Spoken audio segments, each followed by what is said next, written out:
comigo a sua Bíblia no Evangelho de Lucas, o Evangelho de Jesus, segundo o evangelista Lucas, no capítulo 13, versículo 1 ao 5. Você que não tem a sua Bíblia, você pode acompanhar conosco aqui pelo telão ou aí na sua casa através do visor. Aí no seu vídeo estará aparecendo para você a leitura bíblica.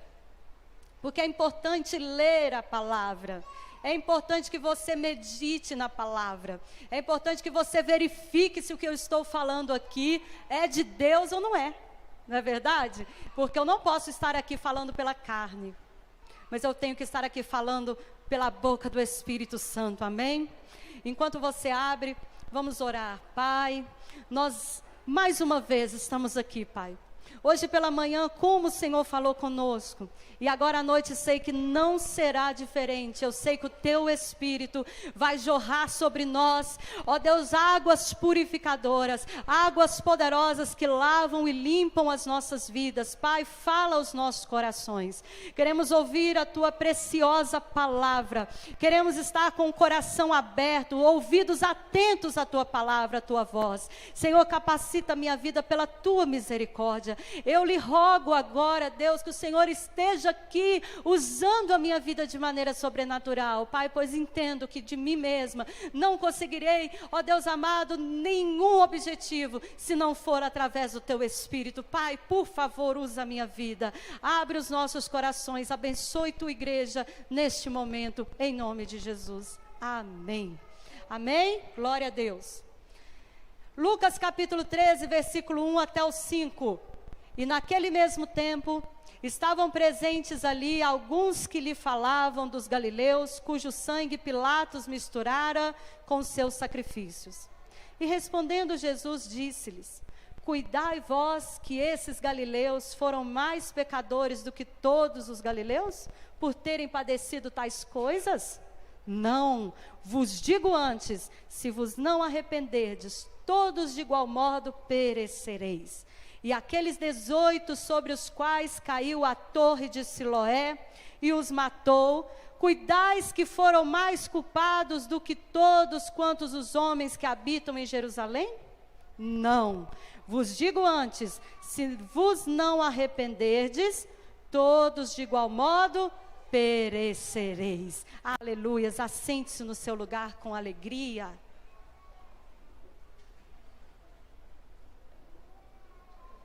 Pode colocar a arte, por gentileza. Aleluias. Preste muita atenção aqui agora. Não deixe que nada tire a sua atenção, nada roube a semente da palavra do teu coração aqui. Hoje nós vamos falar sobre esse tema muito, muito oportuno para os dias em que estamos vivendo. Olha lá na tela, por que as tragédias acontecem. Nós estamos vendo, começamos o ano com um bombardeio de más notícias. A gente abria o TikTok, o Instagram ou qualquer outra mídia, YouTube, na televisão, todos os meios de comunicação, anunciando os desastres causados pela chuva, as tragédias causadas por algum deslizamento, alguma tragédia ambiental. Nós vimos aí ontem a morte daquela mulher tão ungida, daquela pastora, mãe do cantor Delino Marçal, que foi tragicamente assassinada na porta da sua igreja. E então, muitas pessoas começam a se perguntar, a questionar, a ter pensamentos: onde Deus está? Aonde Deus está em meio a essas tragédias? Por que que Deus permite tais tragédias? Se Deus é bom, por que que Ele deixa os seus filhos passar por momentos tão difíceis? Por que que o mal existe? Por que que o pecado existe? Por que todas essas coisas acontecem no mundo? E a resposta, ela vem diretamente ao nosso coração, respondendo a esse dilema. Aonde Deus está? Deus está no seu trono de glória, assentado, e Ele é o Todo-Poderoso. Ele continua sendo Deus, Ele continua no mesmo lugar. Aonde Ele está? Em toda parte. Mas a pergunta que fica, e a reflexão que eu trago para cada um de vocês aqui essa noite, é aonde Deus está, quando as tragédias não estão acontecendo. Qual lugar Ele ocupa na sua vida? Qual lugar de prioridade Deus ocupa na sua vida quando tudo está bem? Quando tragédias não estão acontecendo? Nós vemos as escolas cada dia mais laicas. O Estado cada vez mais laico. Tiraram Deus do poder. Tiraram Deus do centro. Tiraram Deus das crianças na escola, os estudos sobre Deus, sobre religiões. Tiraram Deus da história. E quando realmente as coisas ruins começam a acontecer, levantam-se os questionamentos: aonde Deus está? Por que que Deus permite? Por que que Deus faz isso? Por que que Deus castiga o ser humano? E a resposta é clara: Deus jamais interfere no nosso livre-arbítrio. Deus jamais vai interferir no plano natural da nossa vida, a não ser que nós nos rendamos à sua vontade. Por isso é tão importante viver uma vida no Espírito. Por isso é tão importante caminhar na direção do Espírito Santo de Deus. E uma coisa que eu gosto muito de enfatizar é que Deus não se preocupa. E eu vou falar isso de uma maneira muito simples, mas não quero ser simplista ao ponto de responder todas as dúvidas, porque não tenho todas as respostas. Existem coisas que só a eternidade nos fará entender. Somente a eternidade trará alguns esclarecimentos que hoje a nossa mente humana, tão limitada, não consegue entender. Mas eu quero que você entenda uma coisa. Deus não... O mais importante para Deus não é salvar o teu corpo da morte. Não é salvar o nosso corpo da morte, mas o plano maior de Jesus sempre foi salvar a tua alma do inferno. Salvar a nossa alma da dor eterna, da perdição e destruição eterna. Porque a morte para nós ainda é algo muito terrível. Ninguém está pronto para perder ninguém. E se eu perguntar aqui se alguém quer morrer, ninguém quer morrer, gente. Ninguém quer morrer, a não ser que esteja numa extrema depressão, ali algo muito terrível da sua vida. Geralmente o ser humano tende a querer morrer, achando que é a solução para os seus problemas. Mas a morte nem sempre é a solução. Nós entendemos que após esta vida, nós encontraremos uma outra vida. Nós encontraremos a eternidade, o destino final. E para quem você está preparando a sua alma? Para quem você está preparando a sua alma? Este corpo, não importa como ele vai padecer e perecer. Se você pensar comigo lá em Gênesis 2:19, diz assim: do pó nós viemos e ao pó tornaremos. Você sabia disso? Do pó viemos, ao pó voltaremos. Esse corpo é pó, é corruptível, é mortal. Mas existe algo em nós que é indestrutível, é a nossa alma. O espírito volta para Deus, e a alma, para onde ela irá? Só existem dois destinos. E por mais antiquado e antigo que pareça esta mensagem, ela é tão real e poderosa para salvar a tua vida. Só existe o céu ou o inferno. Só existe uma morte, depois disso vem o juízo. E para quem nós temos preparado a nossa vida? Estamos tão preocupados com esta vida que achamos que tudo se destina ao propósito nesta vida. E Deus está trazendo para nós um esclarecimento de que nem todas as coisas, elas apenas terão propósito nesta vida. Mas existem planos de Deus que eles têm um propósito muito maior que superpassa, supera qualquer plano nessa vida. O maior plano de Deus é salvar a nossa vida e nos levar para a eternidade com Ele. Ali sim não haverá mais choro, ali sim não haverá mais pranto, ali sim a mãe não vai perder mais um filho, filhos não vão perder mais os seus pais, ali nós seremos eternamente felizes com Cristo. Ali é a nossa esperança. Não importa a maneira que morrermos aqui na terra, você pode ver que tanto o ímpio quanto o justo, eles podem morrer de formas variadas.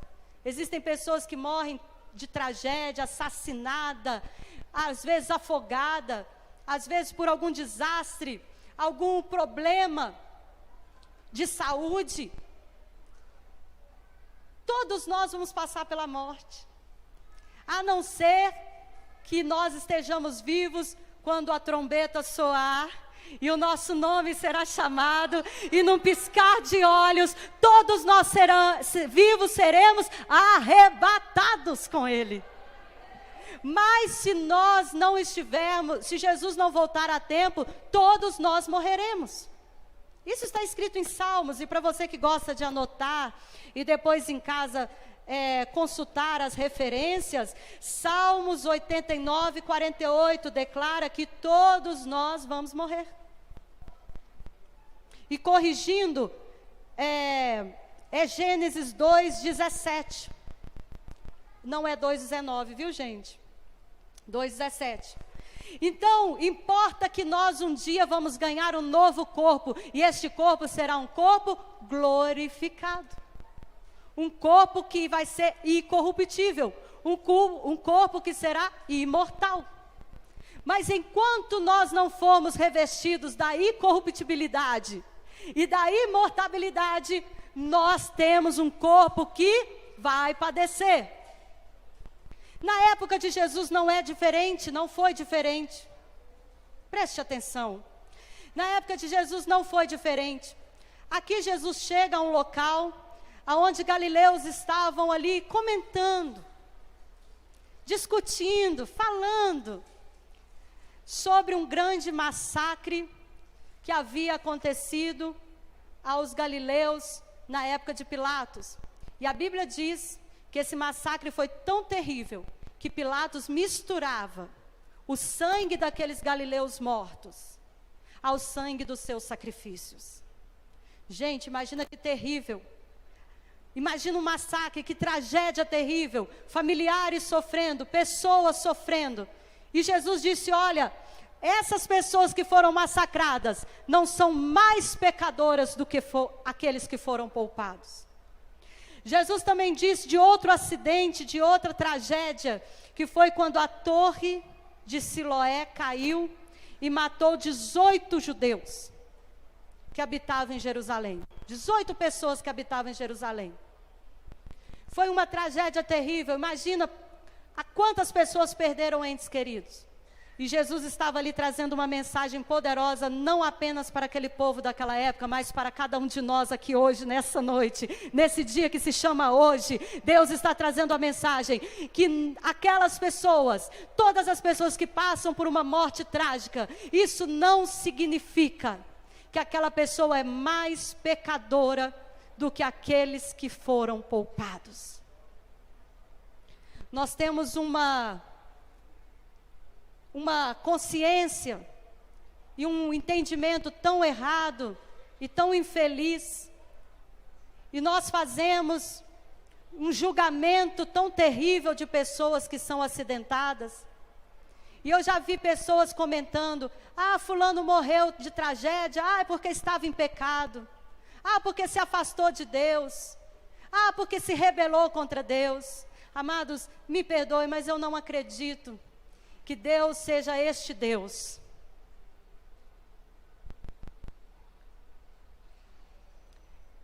Eu creio que cada ser humano tem a sua escolha e, infelizmente ou felizmente, cada uma das nossas escolhas e decisões, elas têm uma consequência.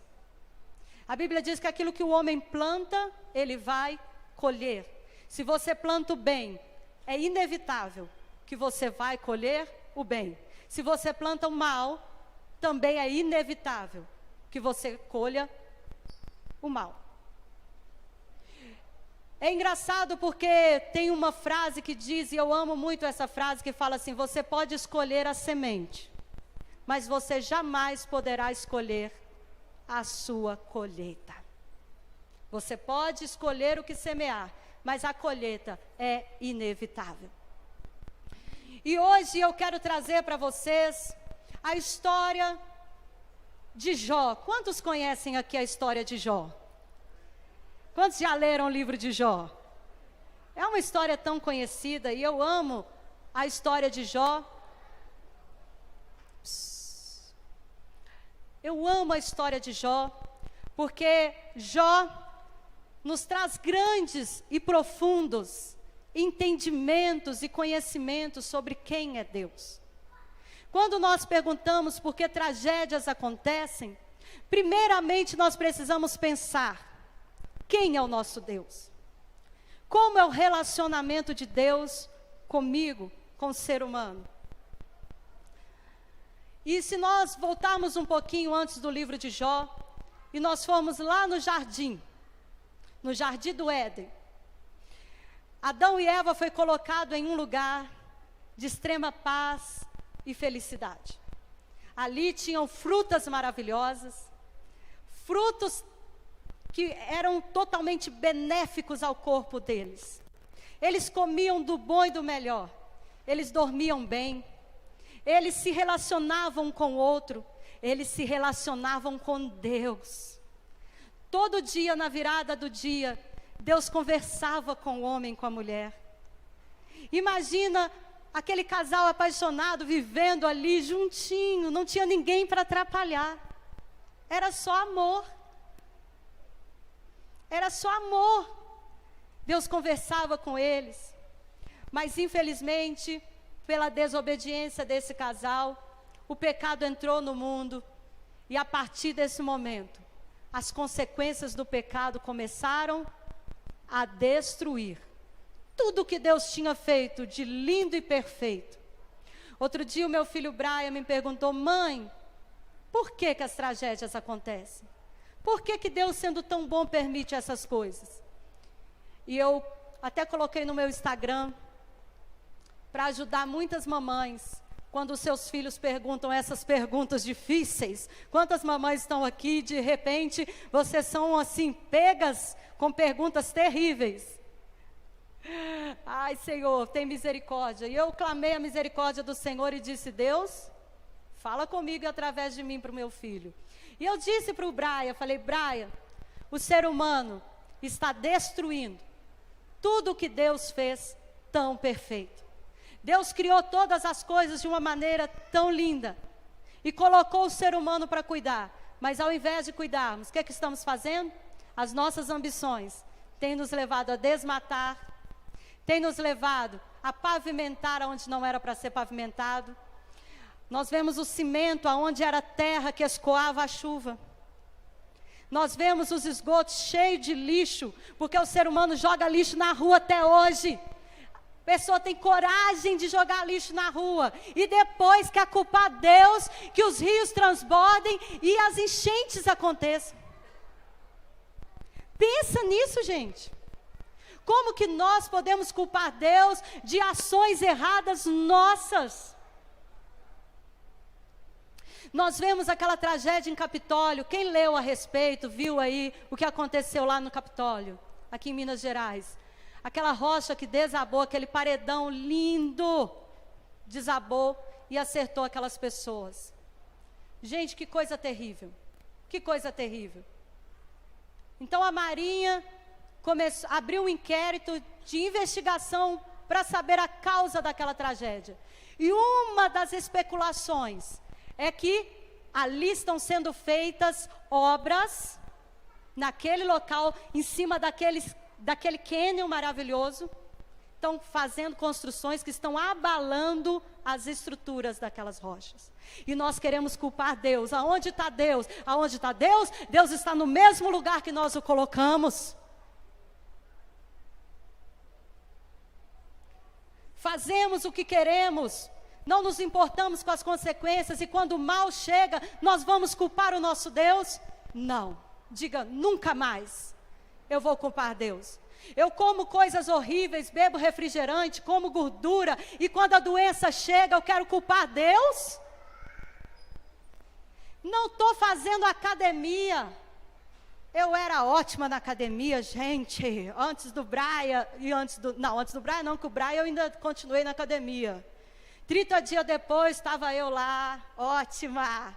Mas quando Noinha veio, gente, segundo filho, pesa a coisa, viu, gente?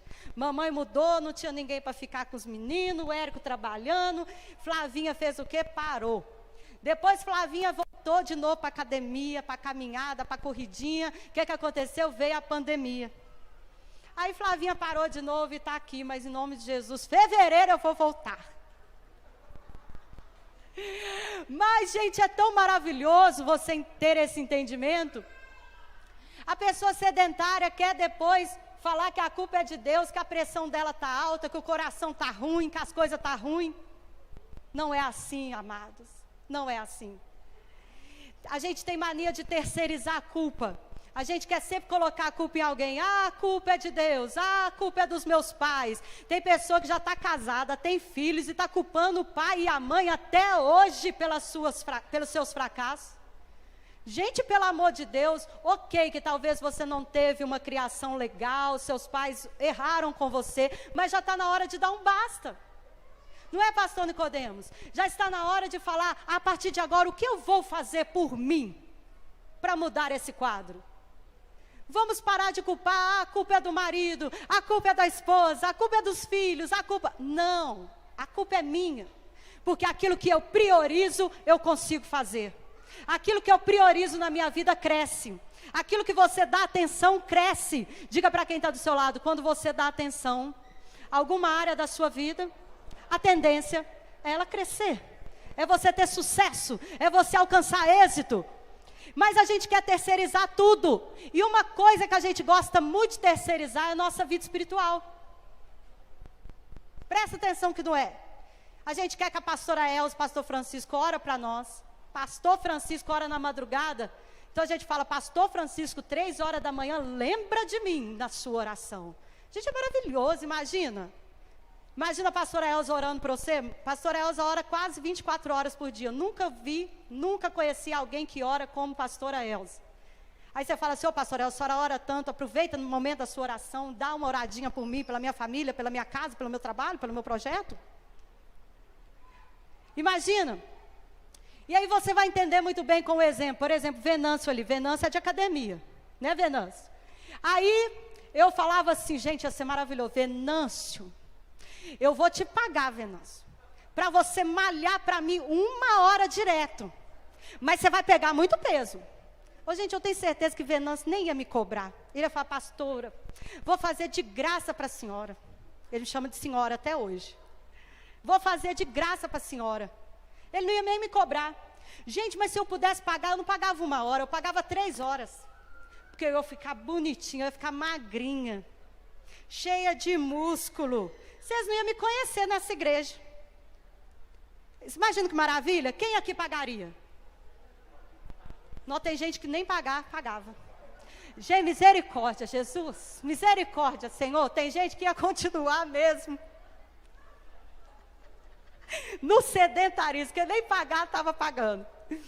Mas, gente, imagina eu sentada na minha casa, no meu sofá, assistindo a Netflix, e Venâncio malhando para mim lá na academia, e eu ficando, comendo uma pipoca, um sanduíche maravilhoso, e só emagrecendo. Ô, gente, mas pensa na alegria que eu ia ter. ia chegar aqui na igreja saltando, eu ia cantar, não ia bufar. Tem hora que eu tenho que dar uma controlada aqui, porque eu estou pulando, aí eu penso, eu tenho que cantar e dançar, não sou Beyoncé.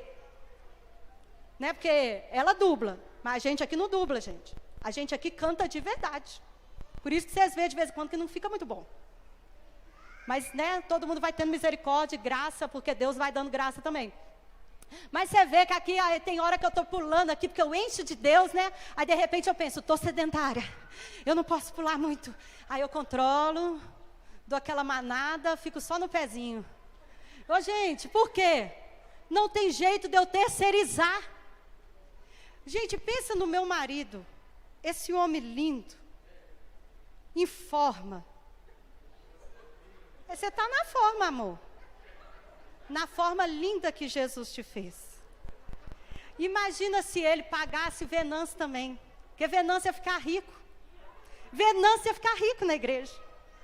Ela não é amiga? Amiga ali é da academia também, que eu sei. Gracinha na academia, por isso é lindinha. Aí o que acontece? Gente, não tem como terceirizar, tem coisa que não tem jeito. Eu não posso orar por você, eu não posso orar e você ser edificado na sua casa. Eu não posso vir e fazer o curso teológico por você. Você vai ter que fazer sua inscrição, você vai ter que pagar o preço de estar aqui toda segunda-feira, recebendo de Deus. Porque você não vai poder pagar alguém para vir fazer o curso para você. Você não pode pagar alguém para ler a Bíblia para você. Não é, Diego? Diego ama ir para o monte. Não tem como ele pagar alguém para ir para o monte para ele orar, gente. Não tem como terceirizar a nossa vida com Deus. E nós vemos muitas pessoas deixando a vida espiritual para depois. Mas Jesus está voltando. Cada dia mais nós temos a certeza de que Jesus está voltando. Os sinais estão muito claros, está aproximando do fim. Mas a Bíblia diz que Deus não vê a morte como fim, mas Ele vê como o início da eternidade. A morte é fim para nós, mas para Ele é alegria. A Bíblia diz que Deus se alegra com a morte dos santos. A morte do justo, diz a Bíblia, que o justo encontra descanso na morte. É claro que isso não vai amenizar a dor de ninguém, né, gente? Porque quando a gente perde alguém é terrível. E quando o Senhor me deu este tema para estar trazendo para a igreja, gente, eu confesso para vocês que por muitas vezes, mas muitas, eu falei, Deus, eu não vou levar esse tema para a igreja. Porque meu coração está aqui tremendo, gente. Meu coração está com um temor muito grande. Porque todos nós podemos sofrer fatalidades, perdas e tragédias. Ninguém aqui é mais santo e melhor do que ninguém. Deus, Ele é justo. Qualquer um de nós podemos estar às vezes no momento errado, na hora errada, em algum lugar. E num minuto, aquilo que não foi previsto pode acontecer. Pedimos a Deus misericórdia porque Ele pode nos guardar, sim, porque se Ele não estivesse nos guardando, vocês concordam comigo que nós não estaríamos de pé? Então Ele tem guardado as nossas vidas, mas pode acontecer qualquer fatalidade? Sim. Isso não quer dizer que somos piores ou melhores do que ninguém. Isso quer dizer que somos humanos. Diga para quem está do seu lado, você é humano. Ser humano. Eu e você. Todos nós somos humanos. E a nossa fragilidade humana nos deixa suscetíveis a qualquer coisa.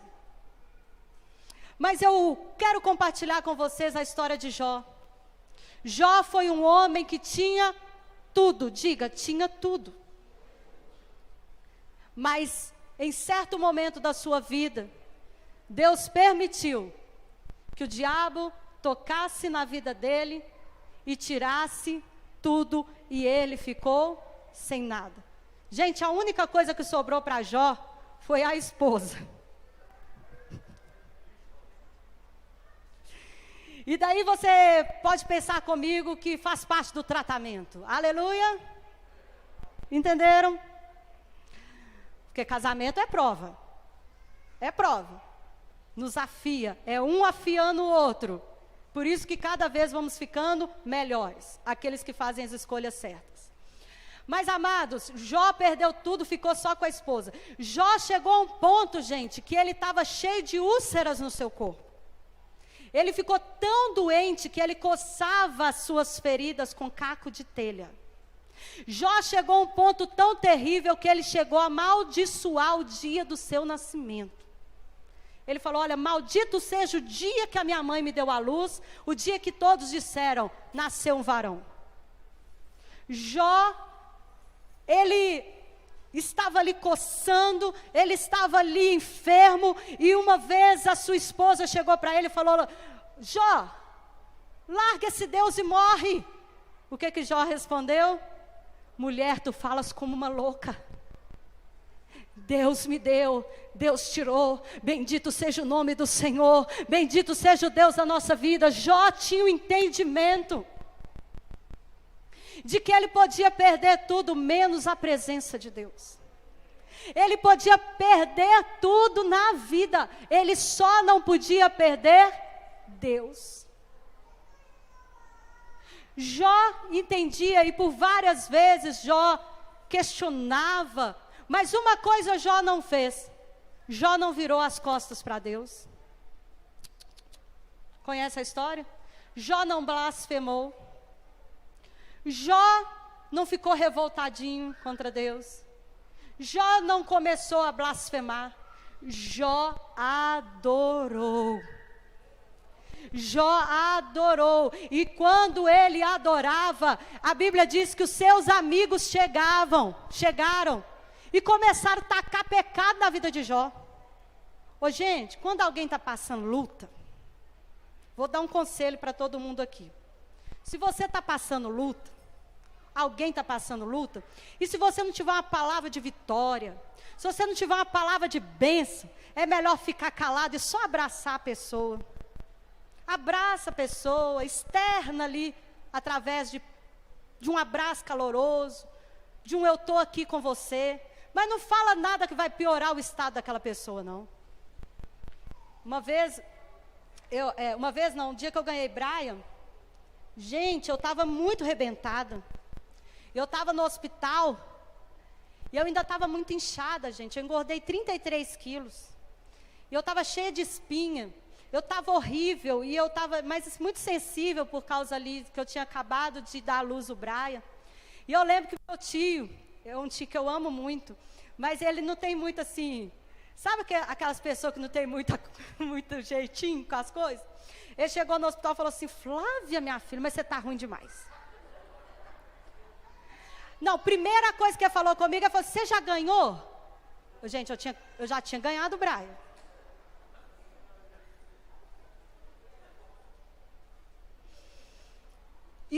Gente, e por mais engraçado que seja, vocês não vão acreditar, mas o Braz estava no bercinho ao meu lado. E o meu tio está assim, minha filha, você já ganhou esse neném? Falei, já, tio, está aqui, do lado aqui, ó.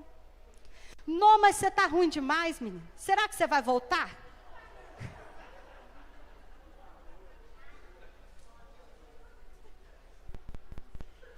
Ô, gente, tem pessoa que aparece na vida da gente, que parece que ela é meio que usada pelo inimigo. Ele é um homem de Deus maravilhoso que eu amo muito.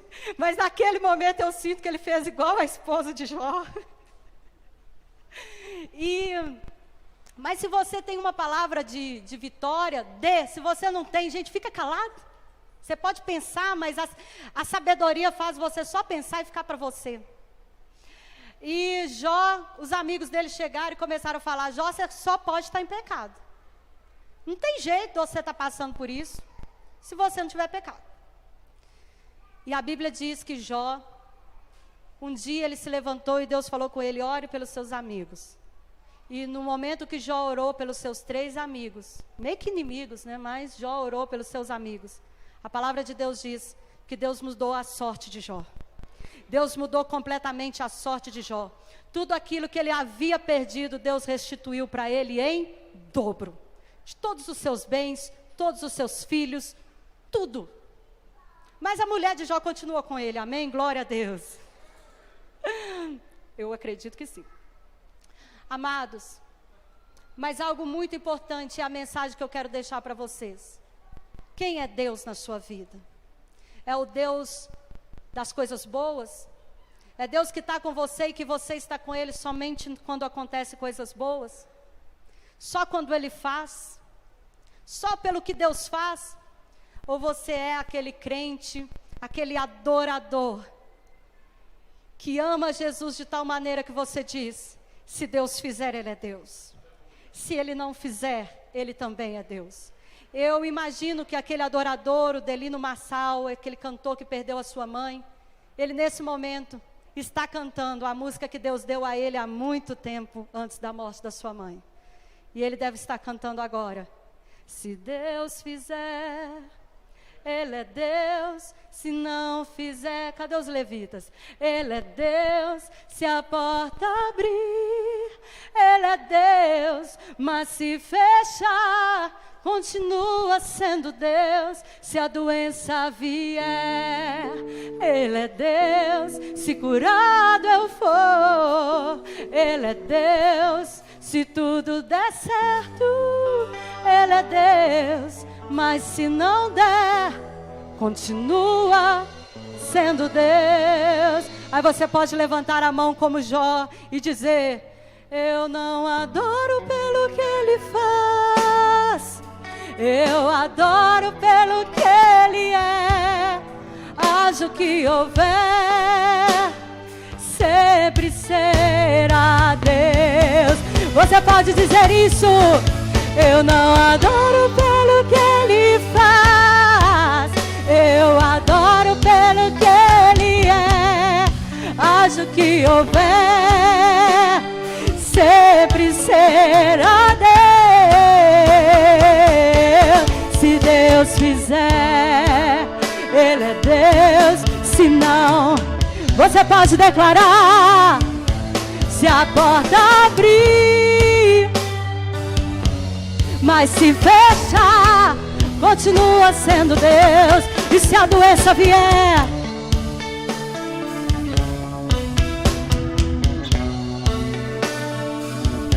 se tudo der certo, Ele é Deus. Mas se não der, Ele continua sendo Deus, sendo Deus, sendo Deus. Ele faz o que Ele quer, Ele faz o que Ele quer, mas Ele continua sendo Deus. Eu quero convidar você, que nessa noite chegou à conclusão de que nós precisamos de arrepender. Você pode ficar de pé no seu lugar. Fique de pé. Firme as suas pernas no chão. Respira fundo. E coloca a mão no seu coração agora. Feche os seus olhos. Jesus disse para aqueles homens: aqueles que sofreram tragédias não são mais pecadores do que vocês que foram poupados. E Jesus, Ele disse: se vocês não se arrependerem, todos de igual modo perecerão. Deus não tem alegria na morte do pecador, mas Ele tem alegria quando um pecador se arrepende. Ele tem alegria quando um filho volta para casa. Ele tem alegria quando você decide ficar do lado dele. Jó ficou do lado de Deus em todo o tempo. Jó estava sofrendo, ele perdeu filhos, ele perdeu bens, ele perdeu amigos, ele perdeu tudo, mas ele continuou do lado certo. Você não pode viver uma vida inteira em cima do muro. Não adianta só você frequentar uma igreja, não importa você falar que tem uma religião, se Jesus não for o Senhor da sua vida. E nesta noite eu te pergunto: Jesus é o Senhor da sua vida? Ele está como prioridade? Ou você ainda é como aqueles que não creem? Eu preciso de algo para crer. Eu preciso de uma prova para entender que Deus existe. Eu não creio que Deus existe. Eu não creio porque eu estou sofrendo tanto. Mas eu quero dizer para você aqui essa noite. Eu quero te dizer, existe propósito até mesmo na dor. Existe propósito no teu sofrimento. Quando Jesus estava aqui na terra, Ele disse, é necessário que o grão de trigo morra, para que uma grande plantação, uma grande colheita existe. Ele estava profetizando a sua morte. Ele estava dizendo, é preciso esse grão aqui morrer, para que todos vocês tenham vida, e vida com abundância. Se você está aqui hoje, é porque um dia Ele morreu. Ele pagou o preço de sangue. Ele sofreu por cada um de nós. Coroa de espinho. Até hoje Ele tem as marcas nas suas mãos. As marcas dos cravos nas mãos. Cravos nos pés. O Messias, o Filho de Deus, estava ali morrendo com propósito. O propósito era salvar a humanidade. O propósito era dar sentido para você hoje. Dar sentido para a tua vida. Talvez você esteja confuso, mas hoje Jesus Cristo quer trazer a verdade para o teu coração. Ele diz, conhecereis a verdade, e a verdade te libertará. Você que quer hoje entregar a sua vida a Jesus, eu gostaria que você levantasse a sua mão. Nós vamos orar por você. Você que quer hoje voltar para os caminhos de Jesus. Tem alguém aqui esta noite que gostaria de fazer esta oração comigo? A Bíblia diz, se confessardes os vossos pecados, Ele é fiel e justo para vos perdoar. E Ele disse que nós temos que crer com o coração e confessar com a nossa boca. Se com a tua boca confessares, se com o teu coração você crer, então você será salvo. Quantos aqui querem receber Jesus Cristo em sua vida? Levanta a sua mão, nós vamos fazer esta oração juntos. Toda a igreja pode fazer. Diga comigo, Senhor, meu Pai, meu amigo, nesta noite, a tua palavra alcançou meu coração. E neste dia, eu quero tomar a melhor decisão da minha vida. Eu quero Jesus. Eu recebo Jesus em meu coração como meu único e suficiente Salvador. Eu me arrependo dos meus pecados, das minhas falhas. Me arrependo do meu passado. Quero caminhar uma vida de vitória ao lado do meu Criador, ao lado do Salvador.